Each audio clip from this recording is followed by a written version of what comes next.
নাটোরের চকবদ্যনাথ চামড়া আড়তে এ পর্যন্ত প্রায় ২০,০০০ পিস গরু এবং ৩০,০০০ ছাগলের চামড়া এসেছে। বিভিন্ন জেলা থেকে এখন আসছে লবণজাত চামড়া।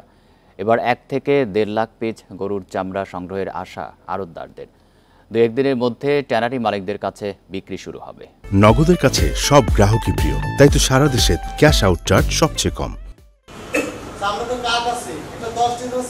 লবণজাত করে স্তূপ আকারে চামড়া সাজিয়ে রাখা হয়েছে নাটোরের চকবদ্যনাথ আড়তে। আগামী শুক্রবার ও পরের হাটে আসবে আরও লবণজাত চামড়া। আড়তদাররা বলছেন, মান অনুযায়ী সরকারের বেঁধে দেওয়া দামের কাছাকাছি দরে তারা চামড়া কিনছেন। চামড়া ঠিকমতো লবণজাত করা হয়েছে। ১,০০০, ১,২০০, ৮০০ এইভাবে আমরা চামড়া কিনছি।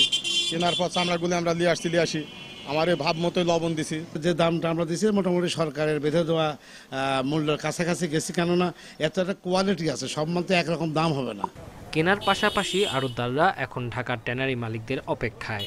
তারা আসলে ২-১ দিনে বিক্রিও শুরু হবে।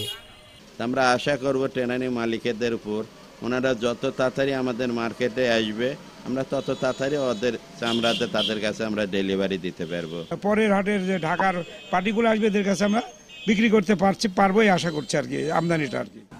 এবার ১ থেকে ১.৫ লাখ পিস গরুর চামড়া সংগ্রহের আশা ব্যবসায়ী নেতাদের। মোটামুটি ১ থেকে ১.৫ লক্ষ ২ লক্ষ পিস হতে পারে চামড়া আসবে গরুর চামড়া।